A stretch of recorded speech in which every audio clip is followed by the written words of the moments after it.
الرجیم بسم اللہ الرحمن الرحیم۔ گویا کافر بھی اللہ کو مانتے ہیں، اس لیے کہیں گے کہ اللہ نے کوئی چیز نازل نہیں کی، لیکن وہ اپنے ڈھنگ سے مانتے ہیں۔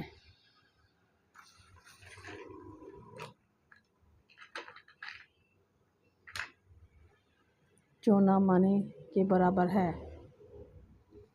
اللہ کو ویسا ماننا جیسے نبی کریم صلی اللہ علیہ وآلہ وسلم منواتے ہیں، وہ اسلام ہے۔ ذات باری کو اپنی رائے سے متعین کرنا کفر ہے۔ اللہ کو ماننا تو عقل انسانی کی مجبوری ہے کہ بالآخر عقل کو تھک کر ایک اتنی طاقت کو ماننا پڑتا ہے جب سب کو پیدا کرتی ہے جیسے کسی نے پیدا نہیں کیا۔ ایسا ماننا کوئی مانتا نہیں۔ کافر کہیں گے کہ ہم نے نبی علیہ السلام کو کہا تھا کہ آپ اللہ پر جھوٹ بول رہے ہیں، اللہ نے کوئی چیز نازل نہیں کی اور آپ باپ دادا کا راستہ چھوڑ کر گمراہ ہو گئے ہیں۔ ہم نے نبی علیہ السلام کو کہا تھا کہ آپ علیہ السلام غلط پر راستے پر نکل آئے ہیں، آپ علیہ السلام نے بتوں کی خدائی کا انکار کر دیا، باپ دادا کے مذہب کو چھوڑ دیا تو آپ خود بھٹک گئے۔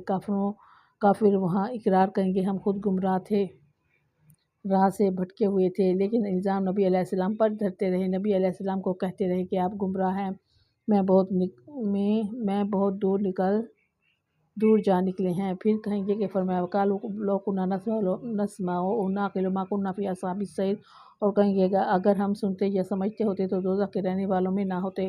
کافر کہیں گے کہ کاش ہم نے اللہ کے نبی علیہ الصلوۃ والسلام کی بات سنی ہوتی یا کچھ عقل سے کام لیا ہوتا تو اس بات کا تجزیہ کیا ہوتا تو آج ہم دوستیوں میں شمار نہ ہوتے۔ اگر ہم نے سوچا ہوتا کہ نبی علیہ الصلوۃ والسلام کو کیا کہہ رہے ہیں تو آپ ہمیں دوزخ میں نہ ڈالا جاتا۔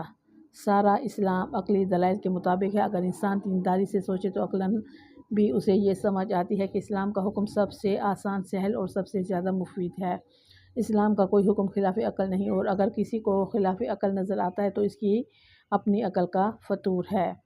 ان آیات میں ہمیں بروقت سمجھایا جا رہا ہے کہ آج اگر تم نبی کریم صلی اللہ علیہ وسلم کا ارشاد نہیں سنو گے، اسے سمجھنے کی کوشش نہیں کرو گے اور اس پر عمل نہیں کرو گے تو اس کا انجام کو پہنچو گے، وہاں جا کر پچھتانا اور یہ کہنا کہ کاش ہم نے بات سنی ہوتی، سمجھی ہوتی، اس پر عمل کیا ہوتا، بالکل بے سود ہوگا، اس لیے کہ دار عمل ختم ہو چکا ہوگا اور وہ تو دار جزا ہے۔ فرمایا فَاعْتَرَفُوا بِذَنبِهِمْ فَسُحْقًا لِّأَصْحَابِ السَّعِيرِ، بس اپنے جرم کا اقرار کریں گے سو اہل دوزخ پر لعنت ہے۔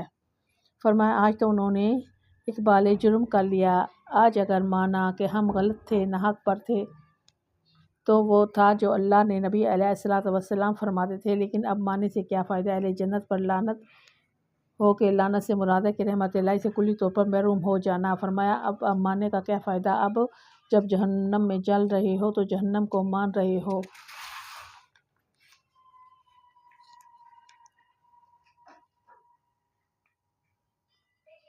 حساب کتاب دے رہے ہو تو عظمت الہی کو مان رہے ہو، قیامت کو دیکھ لیا ہے تو مان رہے ہو۔ ماننا تو تب چاہیے تھا جب نبی علیہ الصلوۃ والسلام بتا رہے تھے، ان پر اعتبار کر کے ماننا ایمان ہے۔